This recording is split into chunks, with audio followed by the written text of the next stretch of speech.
Hello everyone, welcome back to my YouTube channel. आज जो मैं प्रॉब्लम सॉल्व करने वाला हूँ वो लीथ कोड का इजी प्रॉब्लम तो है, बट आप इसे सॉल्व करने में बहुत मिस्टेक करोगे।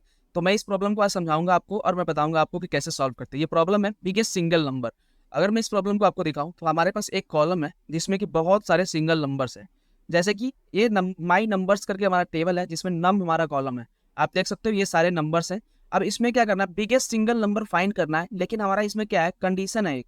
A single number is a number that appears only once in the my numbers table। अगर वो एक से ज्यादा बार अपीयर किया है तो वो हमारा इस कंडीशन में सेटिस्फाई नहीं हो पाएगा कि मैक्सिमम नंबर हम फाइंड कर पाए, मतलब बिगेस्ट नंबर हम फाइंड कर पाए। तो सबसे पहले हमें ये देखना पड़ेगा कि कौन सा ऐसा नंबर है जो रिपीट नहीं कर रहा है। तो पहले मुझे वो फाइंड करना पड़ेगा और वो नॉन रिपीटिंग नंबर्स में से हमें ये फाइंड करना पड़ेगा कि मैक्सिमम नंबर कौन है। तो हम इस प्रॉब्लम को सॉल्व करने के लिए सबसे पहले क्या करेंगे, जो हमारे पास टेबल है इस टेबल के नंबर्स में हम काउंट करेंगे कौन सा नंबर कितनी बार अपीयर हुआ है। तो मैं यहाँ लिखूंगा सबसे पहले सेलेक्ट नम फ्रॉम, टेबल का नाम हमारा क्या है, माई नम्स। मैं इसे कॉपी पेस्ट कर लेता हूँ। ये टेबल का नाम है हमारा। अब हम यहाँ क्या करेंगे, ग्रुप बाय यूज करेंगे। अब मैं यहाँ लिखूंगा ग्रुप बाय। ग्रुप बाय में मैं करूंगा नम को, क्योंकि नम का काउंट हमें पता करना है सबसे पहले। तो नम का काउंट निकालेंगे, इसके बाद लिखेंगे हैविंग। अब यहाँ लिखेंगे काउंट। अब ये जो काउंट है ये काउंट करेगा क्या कि नम के काउंट को पता करेगा, 2 3 बार, अगर जितने बार भी वो काउंट रिपीट हुआ होगा उतना बताएगा। तो हम यहाँ हैविंग क्लोज में इसको क्यों लिख रहे हैं, हम यहाँ पे क्यों नहीं लिखे, तो हम हैविंग क्लोज में इसलिए लिखे क्योंकि हम यही फिल्टर कर देंगे। हम यहाँ पे हैविंग काउंट लिखने के बाद हम कहेंगे क्या कि अगर इक्वल टू 1 है तो वो नंबर हमारा क्या होगा, नेक्स्ट आगे के लिए जो मैक्सिमम फाइंड करना, मतलब बिगेस्ट फाइंड करना है उसके लिए क्वालिफाई करेगा। तो मैं इसको एक बार रन करके आपको दिखाता हूँ कि वो कौन कौन से नंबर है जो कि हमारे आगे नेक्स्ट हमें मैक्सिमम फाइंड करने के लिए क्वालिफाई करेंगे। तो आप देखोगे अभी ये रॉन्ग आ रहा होगा, लेकिन यहाँ पे आउटपुट देखोगे जब हमारा, तो ये मेरा आउटपुट है। इसमें 1 4 5 6 ये जो नंबर्स है ये एक एक बार आया है, रिपीट नहीं किया है।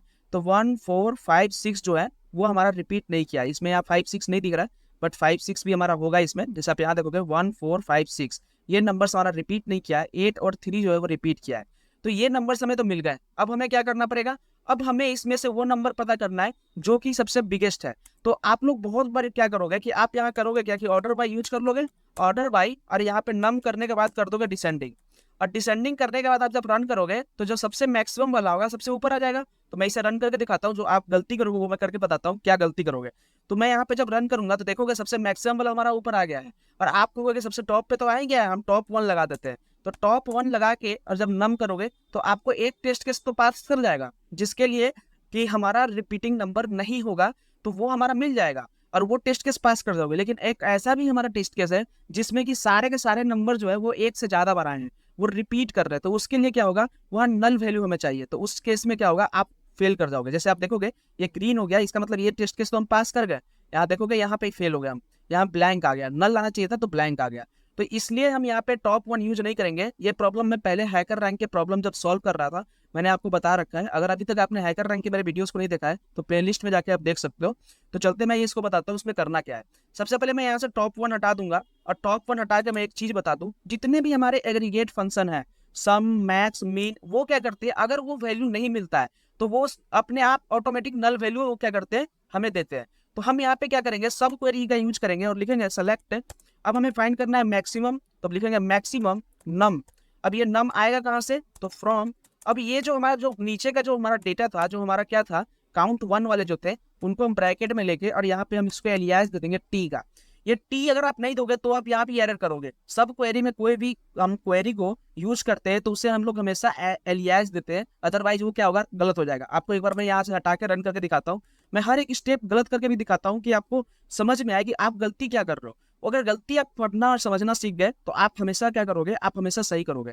मैं इस टेस्ट केस में यहाँ पे टी हटा दिया तो आप देखोगे यहाँ पे ब्रैकेट सिंटेक्स नियर ब्रैकेट क्या पे एरर आ रहा है। और वो एरर बस इसीलिए आता है, आप ढूंढते रहोगे इंटरनेट पे। तो उससे अच्छा एक मैं बता दूं, यहाँ पे एलियास टी करोगे तो ये अपने आप रन हो जाएगा। और आप देखोगे अब क्या कि आप हमारा दोनों टेस्ट केस यहाँ पे पास होगा। जो भी केस 1 थे और केस 2 था वो पास होगा। तो आप यहाँ देखोगे कि यहाँ पे टेस्ट केस पास क्यों नहीं हुआ। मैं यहाँ पे अभी स्क्रॉल करके नीचे नहीं जाऊंगा अपने आउटपुट पे। आप अभी सोचो, आपके पास 2 3 मिनट 2 3 सेकंड का समय है, आप सोचो कि ये मेरा गलती क्यों हुआ होगा। तो जो मेरा गलती हुआ है ना वो बस इस कारण से हुआ है। अगर आप सोच रहे तो बहुत अच्छा है, मैं बताता हूँ क्यों गलती हुआ। आप जब मैक्सिमम नम यूज कर रहे हैं तो इसका क्या होता है, एग्रीगेट फंक्शन कोई भी कॉलम का नेम नहीं देता, तो हमें कॉलम का नेम देना पड़ेगा, क्योंकि आउटपुट में देखोगे, आउटपुट में कॉलम का नेम नम है, तो मैं यहाँ से इसको नम दे दूंगा, एलियास। अब जब दोबारा रन करूंगा तो आप देखोगे टेस्ट केस रन होगा अब हमारा, और अब इस तरह से हम लोग क्या करेंगे, हमारे जितने भी केस थे वो हमारा यहाँ पे सही हो जाएगा। आप देखोगे एक्सेप्टेड करके हमारा रिजल्ट आ चुका है, इसका मतलब हमारा रिजल्ट जो है वो सेव हो गया और सही सही आंसर मिल गया। आप केस 2 भी दिखा देता हूँ आपको, केस 2 के लिए नल वैल्यू भी हमारा आ चुका है। तो ये तरीका होता है किसी भी प्रॉब्लम को सॉल्व करने का। मैं इसे सबमिट कर देता हूँ। तो ये तरीका होता है किसी भी प्रॉब्लम को सॉल्व करने का। आप स्टेप बाय स्टेप उसको फॉलो करो, और फॉलो करके आप हमेशा सॉल्व करो। आप अपनी गलती से सीखते जाओगे, धीरे धीरे करके आप एक्सपर्ट बन जाओगे। तो कभी भी गलती आए तो घबराना नहीं है, आप गूगल सर्च करो, गूगल सर्च करने से कोई नया चीज़ आप जरूर सीखोगे। इस प्रॉब्लम को हम डेंस रैंक रो नंबर से भी सॉल्व कर सकते हैं, मतलब रो नंबर से यूज करके हम सॉल्व कर सकते हैं, रैंक नहीं। तो उससे सॉल्व कर सकते थे, लेकिन मैं उससे सॉल्व नहीं किया, क्योंकि वो तरीका हम बहुत बार यूज कर चुके हैं अपने हैकर रैंक के वीडियोस में। मैं आपसे रिक्वेस्ट करूंगा, अगर आप अभी तक आपने हैकर रैंक प्रैक्टिस नहीं किया है और करना चाहते हो, तो मेरे वीडियो को रेफरेंस में यूज करके और आप हैकर रैंक की प्रैक्टिस जरूर करो, जिससे कि आपका सीक्वल का प्रैक्टिस और क्वेरी राइटिंग अच्छा हो जाएगा। अगर मेरा वीडियो अच्छा लगा हो तो वीडियो को लाइक कीजिएगा, चैनल को सब्सक्राइब कीजिए। मिलते हैं नेक्स्ट वीडियो में। Thanks for watching, bye bye.